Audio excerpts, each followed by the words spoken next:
Appreciate the opportunity, guys. I love speaking to anybody, and whether it's general interest groups, whether it's commodity groups, this is what I really love doing this here.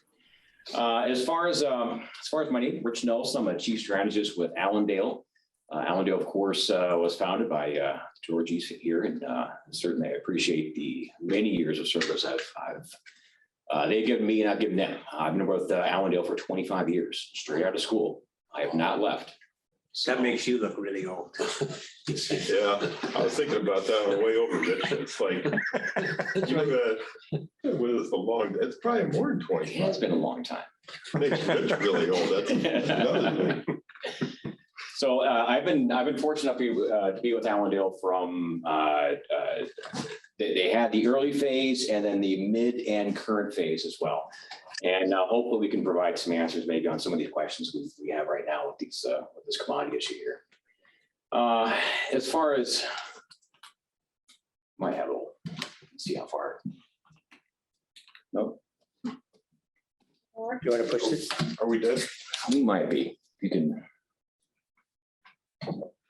Okay, I got you. If you're okay with doing a right arrow button? Yeah, I got you. Fantastic. So as far as our issues here with this next slide, I'm not going to go into a lot of numbers as far as numbers or words. We're just going to tell a general story here. And the main thing for our discussion on commodity side is the Ukraine-Russia issue is simply one story on top of many others. This is not our main story. This is simply another story on top of many others, which have gotten us to this point. So we have some main production areas. One of these is Brazil throughout the U.S. And we have a weather system called La Nina. We had a harvest actually cut about 20% from their expected harvest numbers in the past 3 months. Fertilizer prices. This has been going on since last year, actually. We already had cuts announced from Russia through in last year, China as well, as far as exportable product. And this is originally was with natural gas, high natural gas prices, and therefore we're going to have maybe some production cuts in some cases, as well as some distribution issues. Fertilizer is a big issue for us right now because this is also making decisions for us on what farmers are going to plant this year and whether we're going to be able to offset the Ukraine issues. And the main issue for us is no, it's not going to help us. In fact, it's going to deter us from those crops which use a lot of fertilizer, which is corn, which is one of the prime issues we're kind of concerned about. And fertilizer is also an issue on yield. It's not actually as mashed up as we like to think it is, but there is a clear relationship on a macro basis. So our main concerns for us right now is we're already started this issue in the hole, so to speak, on needed supplies. On top of this, we now have questions about new crop supplies, which will not be able to, quote unquote, fill the hole. So that's another issue we're kind of looking at. For the past year and a half, we've been talking about energy prices. For us on the farm side, we are connected with what's going on at your gas pump, because about 10% of our gas is through ethanol, and we do have a good portion of diesel, which is also supplied by soybean oil through biodiesel. Palm oil prices. So we think of corn, beans, wheat as being what we plant here in the U.S. And that's certainly true, but there's other products throughout the world which are used. And in fact, the main of the vegetable oils is called palm oil, and this is grown in Indonesia and Malaysia. They've had problems getting labor with COVID because about half of their labor, which comes into these countries, is migratory. They just come in, they harvest the product, and then they go back to India. In fact, we don't have any. Let's see here, the first of the next round of permits, which will allow these new employees to come, new labor to come back into these countries, will actually start in April. So we've been basically sitting for almost a year and a half on the hole as far as needed palm oil supplies. So now we're kind of talking about the things which have gotten the media quite interested. And these issues have come right on top of our primary problems already. And as far as Ukraine, this is an issue with exporting supplies of crop they harvested last year. So that's an issue number one. And while they can export through rail, it's only about, I want to say, not even 10% of their potential capacity that comes out the ports, which are all closed. On top of that, just like us, they have their own concerns about acreage and yield for this new crop planting. And they're planting small grains, barley, et cetera, right now. But in the next week and a half, they will start just like us in planting corn. So this is a big time of year for them. And we'll talk about why this is an issue for us on corn, not as much on wheat as what we think it is, but this is something we'll talk about as well.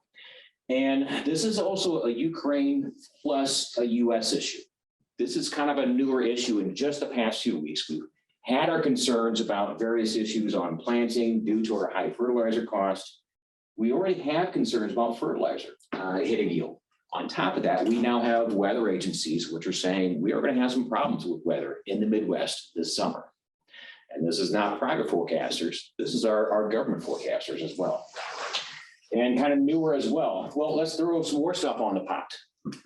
China's got their own virus issues popping up in specifically the Northeast provinces. That's actually where they grow most of their corn and beans. And the problem with the Chinese planting issue is, well, a lot of their labor is for winter. They'll come into the cities, do some work, and then they'll leave, go back out in the spring, go back out to the farm in the country and get planting done, et cetera. The problem with this is they can't leave the cities, and they can't get the proper permit to leave the cities right now. So the people who own the farms who are currently in the cities can't get out. On top of that, there are yield concerns because what fertilizer should be moving throughout the country, that's locked up right now. So availability and certain prices. So on all of this list, I'm just constantly looking for a question of, do we have an answer? And so far we don't. So I'm going to have a little tough kind of conversation with us today on our commodity prices, and this does include a lot of different products. So if we can do the next slide here, we're going to look at the discussion on a lot of things that we're kind of looking at here. Where does fertilizer come from? Sure. So fertilizer, it's Russia.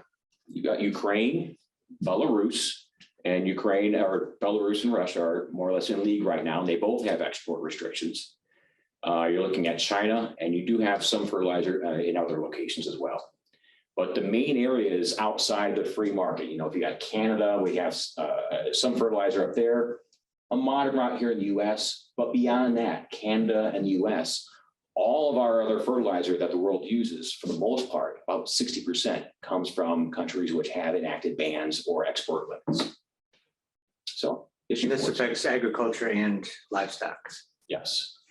In a backwards point of view, because the issue on livestock is if we have high enough grain prices, that deters future livestock production. So far, we're not seeing that happen yet.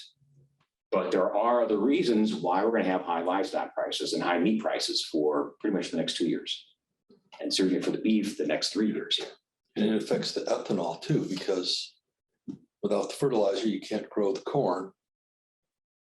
And Biden says that, you know, we're going to be okay because we're going to increase our ethanol. Yeah. You know, instead We need petroleum. But you need the fertilizer to grow the corn, and it wasn't making sense. Yes. Okay. And the recent announcement this week that we're going to allow what's called year-round sales of E15 ethanol. So the ethanol we see in most of our gas stations is 10% blend. You can do 15% blend for cars which are 2006 and newer. But we don't have as many pumps, which are E15s. So there's a pump issue, and plus a lot of people are still hesitant. So the E15 usage is actually not a lot. It's not going to solve this issue on the crude oil price at all. It's not going to solve any of this concern. So let's also talk about this on the other side. And this is something we all kind of watch. We went from, this one thankfully does not have the negative quotes we had for 2020. We're going to go here from this price, which was roughly $20 a barrel at the low end during the COVID panic portion. And right now we're still sitting around 103 in this case. So a lot of this energy issue is still compounding it into us on the ag side as well. We do next slide here. So let's kind of cover things we're talking about right now and start to get more into the grain aspect of it here. So this chart shows two different crops. One is wheat, shown in blue, and the other one is corn, shown in black. And don't worry about this idea that wheat's higher than corn. We're just going to look at percentage change and the fact that we pretty much doubled corn prices, if not more so, in just the past year and a half. And as far as wheat prices, we've pretty much tripled these in the past year and a half as well. So this is an issue for us right now. where on the wheat side, the good news for us for wheat, as far as this goes, this was the major one that everybody panicked about in the Ukraine-Russia argument, because Russia and Ukraine combined are about a third of all world wheat exports. On the positive side, as far as the wheat argument, we've solved some of our concern here because we don't have the current restrictions on Russia are mainly with oil. They're not with grain. The world is still letting them export grain. So Russia is now off the table as being a big concern as far as supplying the world population. But this has been replaced with the US actually in just the past few weeks. So we still have concern about Ukraine, and we still have concern about US, which have not been fixed. And here we are looking at corn, which is our huge crop here in the US, and we're basically retesting highs that we saw during the 2012 Midwest drought. That's where we're sitting right now. And just as a heads up, we've not had quotes on corn past this point. We've been higher on wheat, and this was back when we had a French crop had like a 60% loss one year. This is what this is from. So the main issue for us we're looking at here, corn, we're retesting all-time highs right now. So do the next slide here. So we talk about corn and wheat. This will be the main focus of our discussion, but this is also a discussion on oils and energy, soybean oil, palm oil, and I also relate these to heating oil. This is a chemical equivalent to diesel. So if you're a user of diesel, you're going to use the heating oil futures contract to do your hedging from. But the main here is these products can be interchanged, palm and soybean oil is interchanged with heating oil. So in terms of the biodiesel blend. So the main point for us right now is all these commodity markets are wild on fire. And this is certainly something which has a lot of people on my end, obviously, thinking about retirement. This is not a fun time to be involved with this year. So I think you escaped just before things got crazy here, Paul. Next slide here. So let's get into some issues that you guys are certainly looking at here. General prices on the consumer level as far as what they're seeing, the highest year-over-year advance since December of 1981. And at this point, I don't have any argument which says this is going to change yet. We can make some arguments suggesting that the Federal Reserve, maybe they'll clamp down in those May 3rd and May 4th, are their next big meetings where they're going to be raising interest rates. Will it be enough to stop this? Probably not initially. So at a very minimum, I think we have a high price environment, at least still with us for another 3 to 6 months until we solve the questions about summer crops. And that'd be a big issue for us. Next slide here. So let's go in wheat. And the wheat side is really interesting. So in general, you have you have relatively constant demand. And here's demand is shown with a dashed red line. For the most part, demand actually just flows more or less with supply. And there's really not a big intrinsic change in demand. People aren't eating bread in major changes. That doesn't happen. So demand is relatively stable across the world. And we get our hiccups in offered supply. And this last would be, what if we have everything working perfect and we have trend yields and everything works fine? This is what this would look like. We're now trading the situation quite different than that. Let's go to the next slide here. We'll kind of dig into some of these numbers here. So here's the top world wheat exporters: Russia, EU, US, Canada, and Ukraine. So Russia and Ukraine, that's about a third, almost a third of all world wheat exports. As of right now, Russia is still exporting. They are still exporting. In fact, they're doing fine for right now. Ukraine is the issue for us on this side. And as far as wheat goes, we're concerned about what they're exporting right now, what's left over from last year's crop. And for the wheat side, it's different than corn. They plant winter wheat, so it's already planted in the ground from last fall. And the next 6 weeks right here really determine what happens to yields. And then they'll harvest in July. On the wheat side, as we all understand, we'll look at a chart here. We do have some concerns about how much can be done off of here. So this is now a market which is relying on EU, US, Canada, and Australia, really for the bulk of filling the hole. And I'm also going to argue that we are now in a question mark as far as our contribution here. So next slide. On the Russia side, this is, we can argue on a moral argument here that whether we want Russia to succeed or not, But certainly from this discussion point for us here, Russia is exporting. This is good for us. And the reason why Russia has not been banned from exporting food products is because most of their customers are North Africa and Middle East. The argument of, well, okay, we've got the bans on the oil. Well, how about if we restrict them on grains? Then that would mean you're having the people, quote unquote, least ability to harbor these type of price impacts are the ones who would feel it the most. So that's why we're not hitting this on the wheat end here. Next slide here. And if we look at the export side, so we harvest in July, and this is true for Russia, Ukraine, and most of the US. Most of our crop is winter as well. So we harvest in July and we have our big export season. And the positive issue for us right now is these last bold numbers, these are estimates. The positive side is this is the tail end of their marketing year. If this would have happened, if the war would have happened in August or September, we would have crazy things, even worse than we just saw.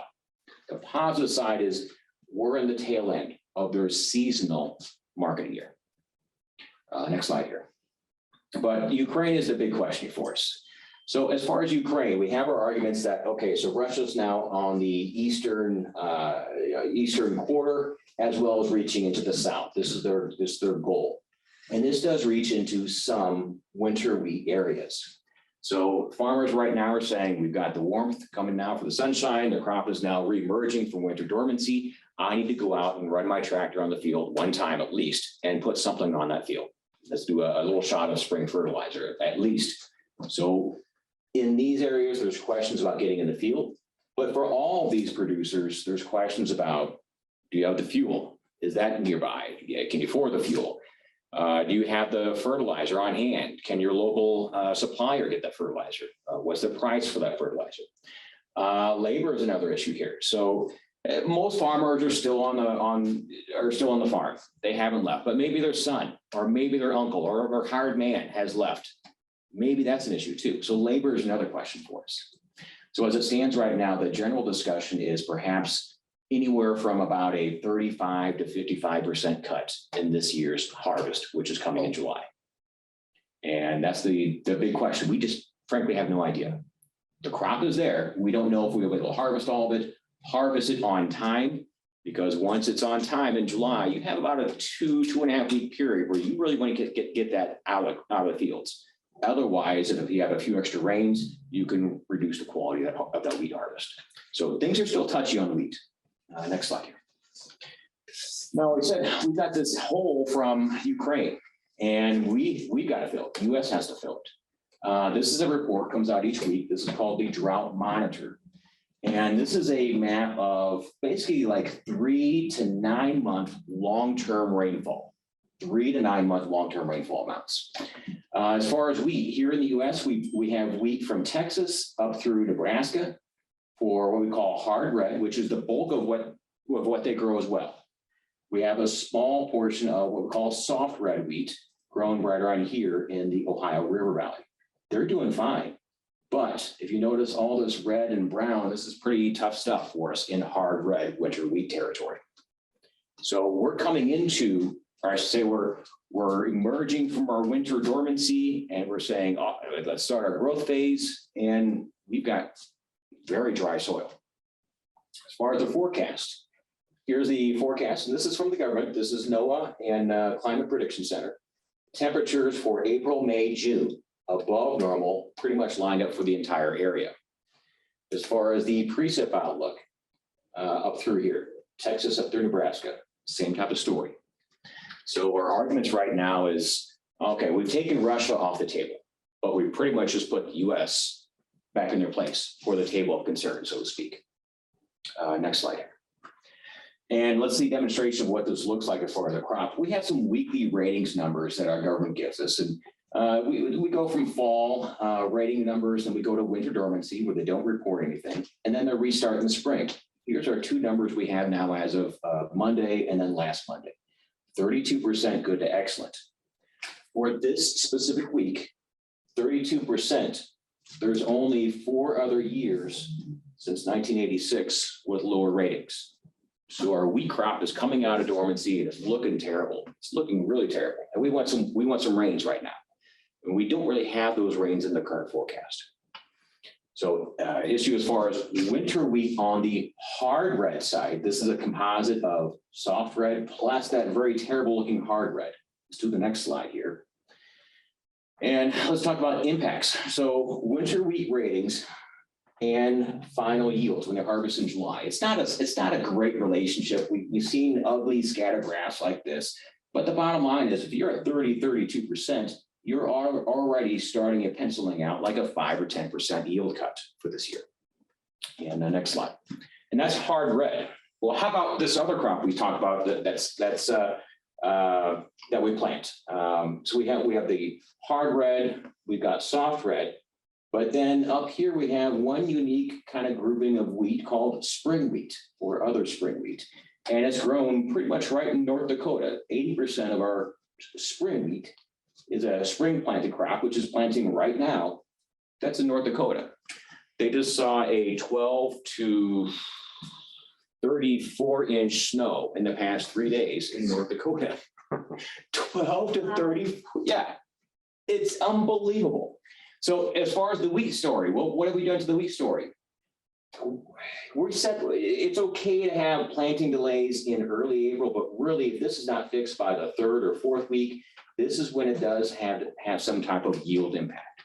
So early planting means yields slightly above where they should be, slightly above trend. Late planting means we're going to have a yield impact. So these guys, and the problem with North Dakota is it's extremely flat, extremely flat. If you have 12 to 34 inches of snow, it's not going to disappear quickly at all. And so on the whole wheat story, I've got a lot of questions and not a lot of strong answers, but let's try to play with this and give us some answers here. So let's do the next slide here. And next one past this here. I'm not going to go through numbers. We do follow, we do have all this stuff on supply and demand measurements, and we follow what's left over at the end of the year. Let's do the next slide here. And let's see what this looks like. So what's left over at the end of the year? Here's USDA's current estimate for what will be left over at the end of June, or at the end of May. So we start our new year here in the US on June 1. If we have trend yields, in other words, fine, that's fine. But any type of hiccup, and we're going to be brought back to the same levels as 2013, and then you got to go back to 2004 through 2005 to find similar type of tightness measurements. So issue for us on this side, we've been following for several years. This just simply added more to it. So let's do one last slide here, and we'll go into the pricing anyway. This is a long-term chart, 2007 to current.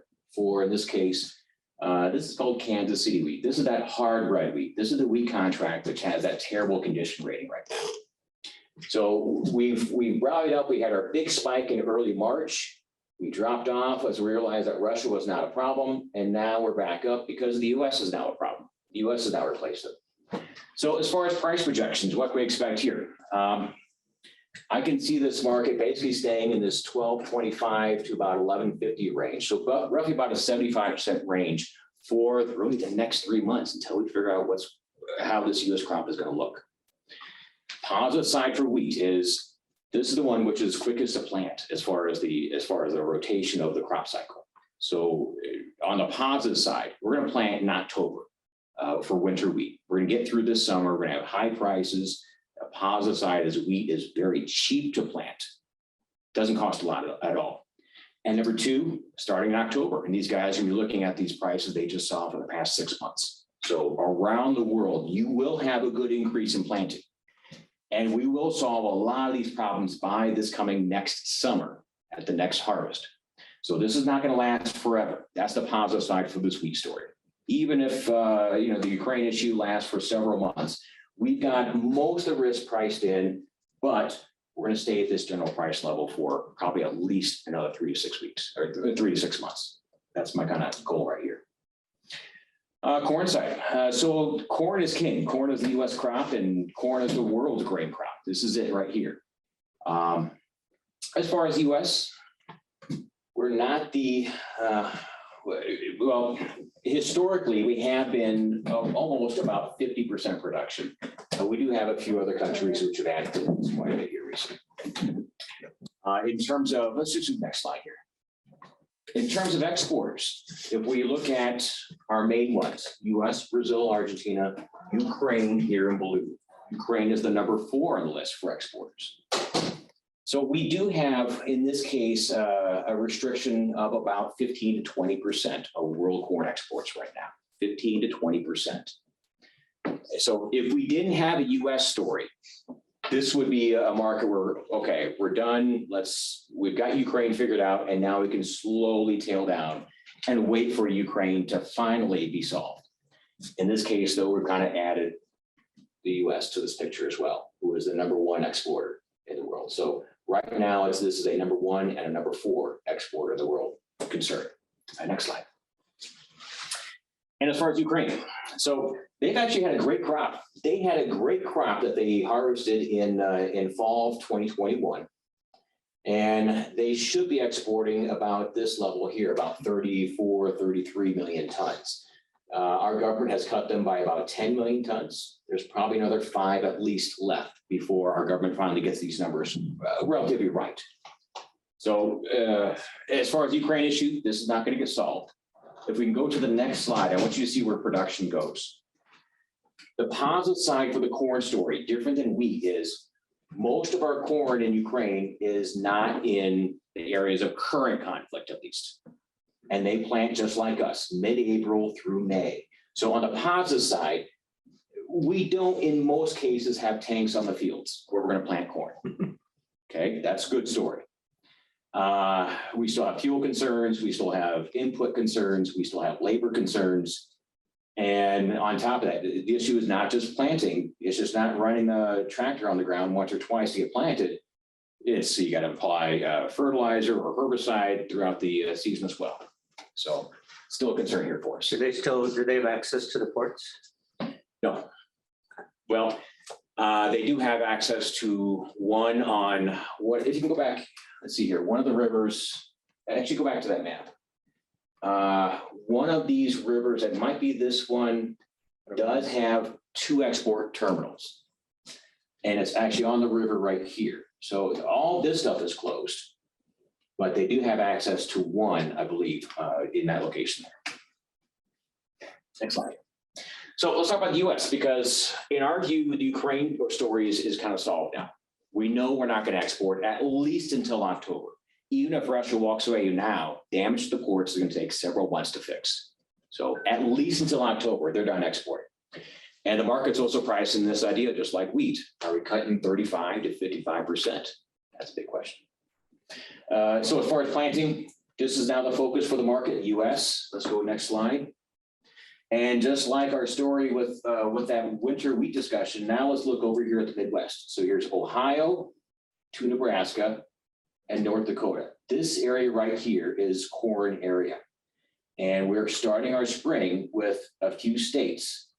Number 1 state of Iowa in lightly dry conditions and Nebraska in pretty dry conditions. Number 1, number 2 is Illinois, number 3 is Nebraska.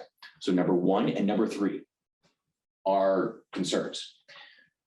Wheat yield or corn yields are determined by summer weather specifically in July. And here's our government's forecast: above normal temps for everybody, below normal precip specifically for this west of the Mississippi area. A little bit for Illinois, but west of Mississippi, below normal. This is the problem for us as far as our forecast. So next slide here. So now we'll talk about some yield issues. Yields, because we have a constant improvement in equipment, in understanding and knowledge in the products we use, we have a continuous increase in yields each year. And we simply look at when the dots are above or below a simple trend line, we call that, okay, that's the weather impact. So we start with our trend yield and we take off whether higher or lower. And when you have these type of, that previous slide's forecast, you're generally getting around about a 9 to 15% yield hit if that forecast does hold true. So that's a concern here for us. Next slide here. How accurate are the weather?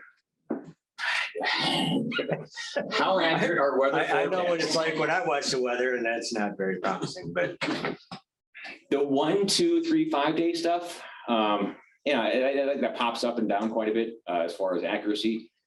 The long-term stuff, I don't know, Paul. I've gotten used to Drew being right. Well, there's times of years where you're gonna find that certain analysts will be right and certain ones will be wrong. So our job now is to try to pick the ones that are gonna be right this year. And usually, and they're like the markets, they're like anything else. It's like they might be wrong for a couple of years and then they'll get on track and be right. And I think Drew is due to be on track. Drew Lerner is the guy that we've worked with from Kansas City for 25 years, but he's usually conservative, and I think this year he's probably going to be closer to right than he has in the past. And the thing that, as Rich talks about on the weather, if you're in an area where you get a rain, I mean, you might get a shower, you're going to have a good crop, and the guy right next to you that didn't get any rain is going to have a poor crop. So it's really timing. The weather situation usually ends by, what do you say, the 15th of July. After that, it's the crop is usually made, and if you get another rain, it could be big. Normally, everybody's got the bullishness built into it by the 15th of July, I guess, is usually the rule of thumb. But so is Drew much like the NOA here that we're seeing, or? He is well, matched up. he does the same kind of thing, only private. He's a private guy. That's why I asked, yeah. And he came out in our January conference with this forecast, which the government agencies have now joined him and the other guys. Okay. So, yeah. Let's go to the next slide here. So in terms of the US side, our government has right now a current number about 1.4 billion bushels. We can see this old crop down to 1.3, no big deal. The issue here is about this last bar. This is a 2022 projection. So if we have trend yields, if we have no weather hit and we hit that trend yield target, we're going to get by and 1.3 billion bushels. This means we can drop corn prices by about 15% right now, just off the bat, if we do get this trend yield. But the markets are not pricing that in. They're pricing in a hit. They're pricing in a hit and the idea that we're going to be below 1 billion bushels. And if you look at, we don't have any years of other years in this type of territory, from 2011 and that 2012 drought year. So we're essentially having a market pricing right now as though we already have a drought in here. That's the impact of what we're trading. And usually we don't trade this right off the bat, but in this type of year where things are already so tight, and now the market says, oh, now we're going to throw the US on top of this. So there are some concerns here. Let's throw one more last wild card. We don't talk about, I did want to talk about China, but China with this COVID issue, this is a story out just yesterday. So China officially is a closed country as far as corn. They don't have to buy our product, but they do have to buy roughly 18 to 25 million tons from other people throughout the year. Sometimes some of them will come from us, some from other countries. Ukraine being one of the other countries. So China is now also on there as well. Just do one last year. Let's just wrap this up and have a discussion about corn and then commodities in general. So for corn prices, like I said, we are retesting our 2011, 2012 drought highs right now. This market already has popped in some concern about the yield issue. It doesn't have all the yield in it. The concern I have is if you do have that yield hit, that 10% yield hit, I'm looking at numbers like up here on the scale. And this is when people look at me like, okay, now you're getting kind of wacky and getting kind of crazy. Not this year. But so far, we can't argue against that yet. So let's just summarize this real quick here. You've got 3 to 6 months of wheat prices staying high. I don't think that's any argument right now. Let's get this wheat crop harvested and see what's in the bins. We will have the wheat argument solved by mid next year due to the fact we're going to have a large planting this coming fall. For the corn issue, as far as corn goes specifically, I can't put any firm arguments on price yet because really the next 3 months can decide whether our current corn price, which is just throwing out a number, let's say it's $7.40. If we have a 10% yield cut, you're talking $8.40. So another 10% jump at least, still in front of us, if we have this yield cut in front of us. On the other hand, if we have trend yields, well, then you're arguing something like $1.50 break right off the table pretty quick. So for wheat, I feel more comfortable saying it will stay high for 3 to 6 months, and then we can start to slide as we reach the end of the year. When it comes to our discussion on corn, we're either way. We're right in the middle saying things are going to get even crazier than right now, or we've got to break a $1.50, $2 break relatively quick. Any outlook on fertilizer? Fertilizer goes. So we do have increasing production lined up starting next year for fertilizer. And obviously that's going to depend on Belarus, Ukraine, Russia's willingness to export, whether anybody will accept their products as well. So on that issue, no major change. Wrapping up briefly on the meats. For the beef side, this year we've already got 4 years in a row of liquidation of the breeding herd. Those cattle producers out in the plains, they're looking at those dry conditions. They're still liquidating the breeding herd. So beef prices pretty much for the next three years straight, nothing but straight up, slow, consistent, straight up. That in my view, unless we have a recession here next year, that's pretty set in stone. Pork and poultry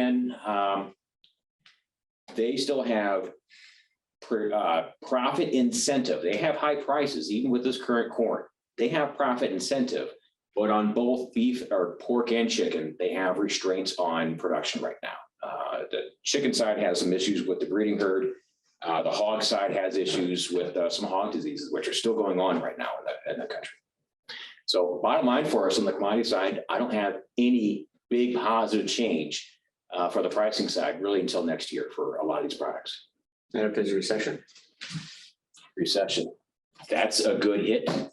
And if we get the interest rates popped up a little more so this coming spring and summer from the Fed, those are the only two big arguments that I can see to stop this numbers-based argument here. That's what happened in 2012. That, you talk about recession, but the real question is, can we afford it? Can the buyer demand reacts? Yeah. Right. Can the buyer pay for it? Right. And if corn goes to $10 a bushel, who's going to buy it? Right. Who will have the money to buy it? And I think that's with all Rich's 6 items, which are hugely important right now. You still got to throw that wild card in there. How much more can they pay? And how much more will the consumer pay for beef? How much more will they, and that's really the ultimate on our end. How much more will we pay for gas? How much reduction there? Right now, we don't see anything because, when the government dumped how many trillions of dollars into the system, there's a lot of money floating around on here until that all settles out. And then the world, how much can the world afford? What do you replace it with? Well, you don't have it. You just don't have it. That's where in 2012, I still remember the arguments. Oh, it's got to go up. It's got to go up because we got all this demand in India and China and all. Those people suffered before, so they're suffering again. They just can't afford the high prices. And that's, I don't miss the numbers that Rich has got to crunch here at all because, you can come up with all kinds of different things. And the real key is how high can it go and still afford it? The fertilizer side of it. The USDA came out with numbers, planted acreage estimates here at the end of March. And historically, they didn't plant as many corn acres or not expect to plant as many corn acres as we thought we were going to have. But if the weather is good and they can plant corn, they'll plant corn. But you've got wheat now, and a lot of the areas in the Midwest will get a lot of bean acres. They plant wheat after beans. So we'll have a lot of wheat planted this fall, but then again, depending on the price next year, a year from July, if they tear it up and put row crops like corn or beans back in it, or if they harvest the wheat. So, there's a lot of different options, a lot of balls in the air. And, the Russian thing, Ukraine, that's as Rich says, that's really a small piece of the pie, but it's getting all the attention. How much can demand? I mean, we're all looking at the supply side of it right now because there's a lot of concern, but what about demand? How long does demand stay there? If we go into a recession, higher interest rates here in the US, all of those kind of things,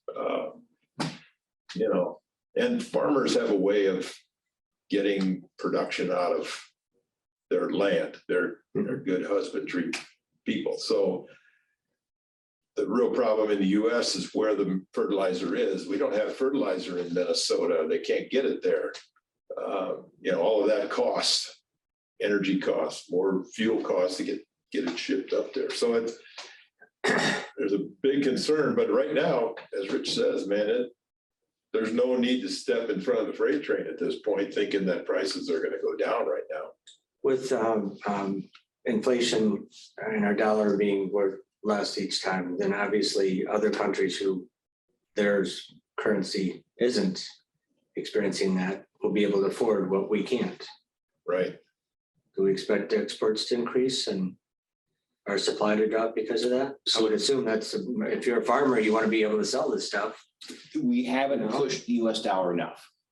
Okay. So if you, just as far as numbers, our range for the past 6 months has been kind of a 92 to about 99, 92 to 99, as far as what's called the US dollar index.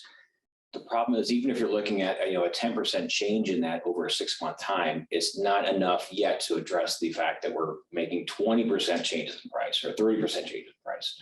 So it is something to look at. And yes, it will allow us, hopefully, if our US dollar does fall enough, maybe we can have a strong export season, et cetera. But on the positive side, for what you guys want, which are lower prices, have we rallied the dollar enough to inhibit US exports? And so far, it's not happening, at least on here, especially because the argument here is, as far as exportable supplies, there's now not few hands available. So it will be an issue for the long term. It doesn't help us right now, though. Something on the beef side that will hit us, and Rich talks about just the supply over the next couple of years and the liquidation in the cow herds that we have currently going on, have been going on for what, 3 years, you said, Rich, something like that. When they start building cow herds, that's going to take cattle out of the feedlots, which still reduces the supply and drives prices higher. So they'll take cattle, the females, the heifers, out of the feedlots and put them back into the breeding herd, which reduces the supply of cattle for the feedlots and ultimately reduces the supply for a year's period of time before that ever takes hold. So is that something that happens in mass or by farms or? It probably happened. Farms. I mean, if everybody does it at once, supply. we have a whole big issue for everything. Well, they'll versus, do it. It'll be at once because there'll be economic reasons to do it. Okay. And most of that is going to be, do we get rain in the west where the hay is good and the pastures and the range gets green? They see green grass and we got cattle, let's have them chew it and eat it because that's the only way they can harvest it. So I'm glad I'm not there right now. Rich. I'm telling you, I've told Steve that many times. I go, man, I don't know the answers. There's a lot of different ways to look at it. Yeah. And Rich definitely does a good job of breaking it down for us. So, yeah. From a family perspective, what are the store shelves going to look like in all of this? There will be product on the shelves, just the price. So I've been doing some shopping and there's stores that don't have product. I mean, you can go into stores.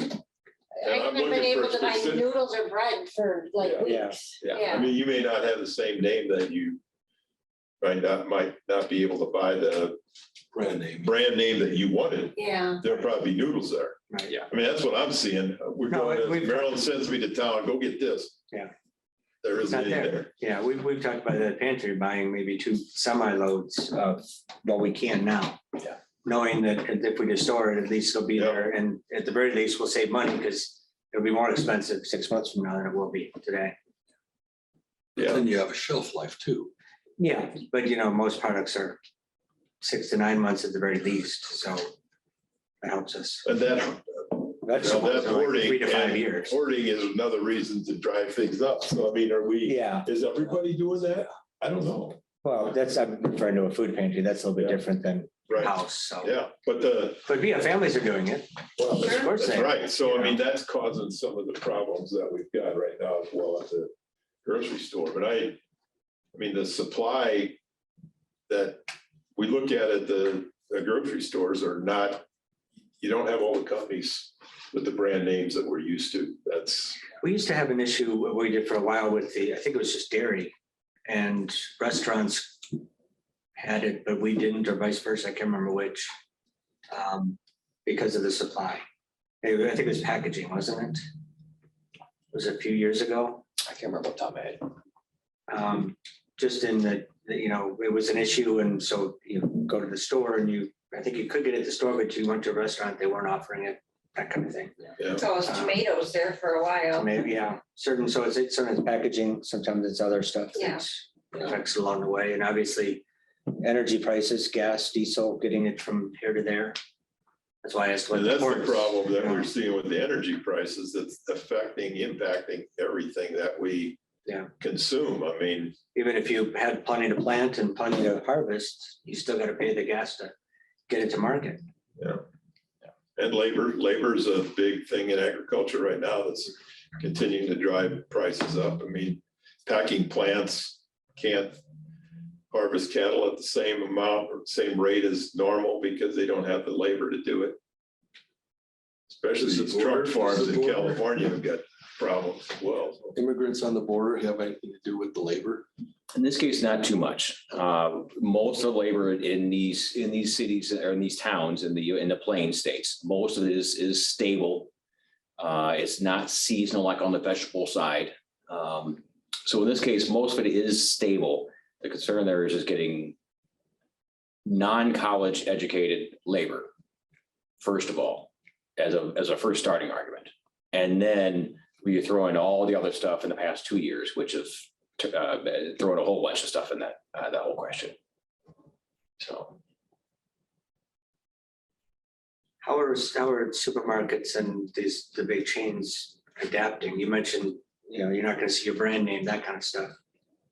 Are they adapting to whatever the market is providing them, or is it? Yes, they're stuck in a rock. They're just reactive. Rock and a hard place. They're not proactive, they're reactive.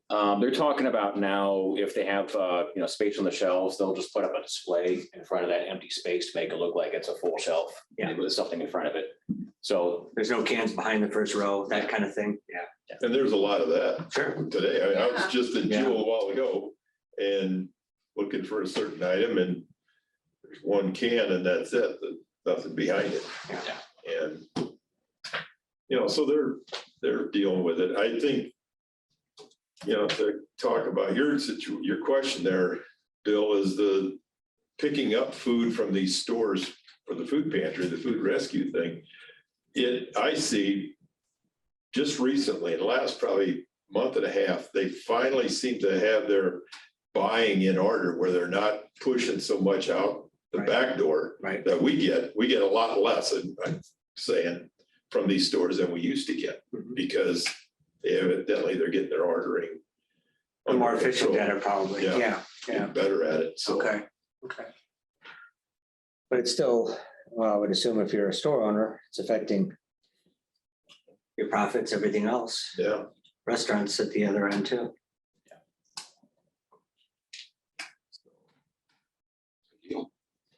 Great, thank you, yeah. I appreciate the opportunity, guys. Yeah. good Oh, job, Thank Rick. you. Thank you very much. So a lot of questions, no clear answers yet.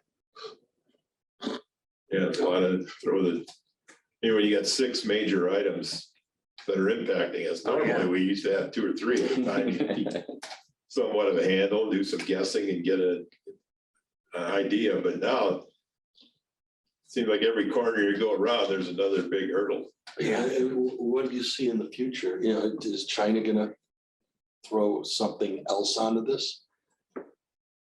Hard to say. Well, that's the other Yeah. question that that we have in the US is we need more acres of corn, we need more acres of beans, we need more acres of wheat. How many acres do we have available? That might be a good question for you, Rich. How many acres do we have available? I mean, compared to what we planted like in Well, who owns those 2013. acres? Who owns those acres also matters too. The what? Who owns those acres also matters too. Well, probably. I do think on the acre argument, so Paul's got a really good point saying, well, how about where's acres for our main crops versus previous years? And we had a drop for 2019 planting because we had a lot of spring rains 2019. They came back up in 2020, and now we're up just a little bit here, but we're right back at that same level as about 4 or 5 years ago. And I think if we didn't have that dryness in the plains, I think we would invite a few more of those acres, which only see 8, 9, 10, 12 inches of rain a year. Those, they don't want to plant unless they're sure of having either a high price or a crop at least. And I think in this case, that might be another issue inhibiting us at least finding temporarily a few more acres, is this dryness out in the western plains. That's another moderate issue there too. Yeah, the other thing that we could do is we've got some type of what's it called, a reserve program for where we don't plant the acres. Yeah, the CRP. Oh, yeah. CRP, we've got CRP, and they're paying so much For you not to plant, for you not to plant that. right? There's no need to tear it up and put it to plants again. So that's,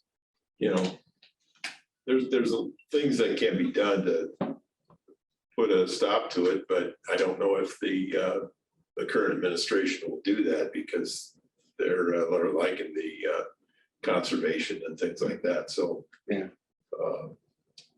But they will, they might do that come summer on some of these acres, they'll allow grazing to happen on. So it'll be a challenge here in the next few years, I think. Are we seeing a shift in where the farms are as based on where these, we have a series of droughts on a regular basis that I think of Europe and they just find the areas where they need to and they plant, and it's not like we have the much more open space to do it, but you kind of do it where you have to sometimes if that's.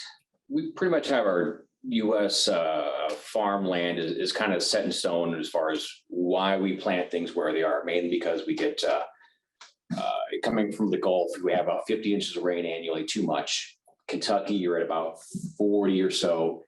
For Illinois, it's about 34, 36 inches on the southern tip to about 30 to 32 here. So we're in the sweet spot. There's a reason why we plant crops here in the West, in the Midwest. We have a sweet spot of precip, and then you get to the Western Corn Belt, you have Mississippi, then Iowa, and then a little bit Nebraska. And then that halfway point for all those plain states, it drops from like 18 to 26 inches of rain. You get that midway point, and now you're looking at below 16 any further west.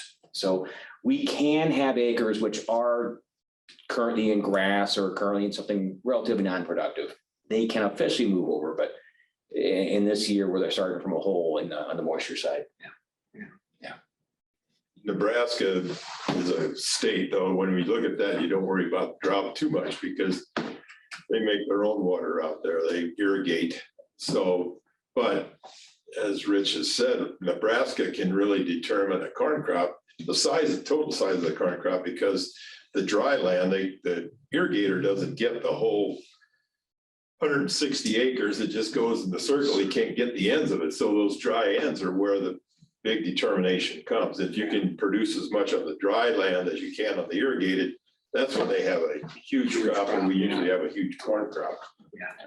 This year, if it's dry, you're not going to have the ends of the fields. The dry land produces much. So that's a lot of bushel out there. So that can be determined that way. So it's fertilizer thing is huge. It takes energy to produce nitrogen, right, anhydrous ammonia, and that's another huge factor in determining what prices are going to do. So As far as the rain goes in cycles too. Do you see the climate change really dramatically affecting this or not in the, Here's what's interesting. I mean, that's 30 years out or something. So I actually, for us, summer weather is a huge deal. Summer weather in our office is a very big deal. So we follow these stats really too closely. And I have models on weather's impact on yields, et cetera. For the Midwest states, Iowa, Illinois, Nebraska, I have not seen an appreciable rise in temperatures over the past 50 years. In fact, we're below where we were in the 80s. On the other hand, though, NASA says that within, 7 years from now, 8 years from now, they claim that we will start to see some impact on yields from that point on out. I don't know. So I'm sure for the whole world it's going on, but for whatever reason, for the specific areas I look at, I can't quantify that yet, no. But we'll see. And to make it more confusing is, so we talk about this issue of. You should have bought him a satellite when you were, getting extra ammunition for this. Well, and Illinois has some of the richest soil too, correct? Yeah, it's good soil, sure. Yeah. And, the issue on the yield side is interesting because we showed that chart earlier that for us, we take weather off of trend. The NASA group and the climate change argument is saying it's going to start affecting trends. So instead of going up, that will now be stabilized because year after year after year of slight dryness is going to build up. That's their argument, which for us on the private side, the only argument we've seen from weather is that it takes off of trend yield. So even us on the grain side, even the grain analyst community, we're not convinced of anything. We hear these arguments, but we can't exactly match these up with what we understand for yields. I'm assuming that there's parameters that it won't matter. It can go up a few degrees or down a few degrees over the next 50 years. And we still plan what we do and we still have yields similar to what we're doing now anyway. Yeah. Unless it's something like 10 degrees difference and, we're all boiling one day, but. Another thing is the genetics of the corn plants, and soybean plants have improved so much. I mean, we're just hitting the tip of the iceberg of how many bushels per acre. I mean, what are we on a bush trend yield? I mean, 181 this year. 181 and, not that long ago, we were at 161. So, it's increasing very rapidly. And basically, as you had, Pete, we got some good land here in Illinois. All we need is water and throw the seed in the ground and you're going to have, I mean, these guys in Illinois are harvesting 300 plus bushel an acre, not just 180, not just the 181. The guys out in Nebraska are making that average. So they're bringing, and we've got genetics now that can produce 100 bushel an acre soybeans. So we've got tremendous potential there. So And pretty much everything has GMOs in it, right? I mean, yeah. People go, oh, GMOs, just about everything, doesn't it? I mean, what doesn't? Yeah, it's like 80% of corn, almost all beans are GMO, yeah. Yeah. Which for us, it has actually been a benefit for yield and actually for the farmer in working with various chemicals each year. To increase They like it because it's simple. Mm-hmm. Yeah. But, and the other thing is, how do we worry about it? In 2012, farmers actually made in that drought year, farmers made the most money they ever had in their entire life. That price response we saw from a 30% yield cut, the price response was so huge that farmers made record amounts of money in that year. They spent that money in the next 2 to 3 years buying ag technology, things which help the combine drive straight, help the planter drive straight, yield mapping and computerize the whole bit on the field. A lot of the new tech coming out now is, they're talking about being able to send a robot through each row in each field, identify a weed and individually shoot a small concentrated herbicide at that specific plant. How do you factor that in? Will that be commonplace in 10 years, 15 years? I don't know. So, but again, it will add to the cost too. Well, sure. Yeah, it all brings the cost of production up, but therefore you're going to produce more per acre. Yeah, if And it's cost effective, it's worth doing, but Yeah. it's. Has to get there. when we come out of this supply side economics that we're in right now, we go into the demand side. That's when it hurts because we're gonna have too much of it at that point in time. But the demand's always gonna be there for the most part, because population's getting Bigger, yeah. Well, bigger. that's debatable too, because that's why prices dropped to, why we doubled in price in corn, because we had too much of supply and no demand for it. Well, they expected a baby boom the last 2 years and that didn't happen. That's true. That is true. Everybody's sitting around the house and it still didn't happen, so bad messaging. Either brought you closer or a lot of divorces. The attorneys were busy. Yeah, yeah. Oh, that's you living in the house with me, that's right. True enough. We appreciate the opportunity, guys. Oh, And, me too. Thank you very, very much. Thank you. Anybody has any questions, obviously, we have to answer the questions past this point as well, but I'm sure Paul will, so. appreciate the opportunity. Thank you very much, guys. Yeah, thank you. Rich knows his stuff, so thank you, Rich. Thank you. Are you halfway up to speed now? Where? Oh, I'm not that far off. I think you got all the. You gave him a little You don't need any of confidence. these. Yeah, he's not as far off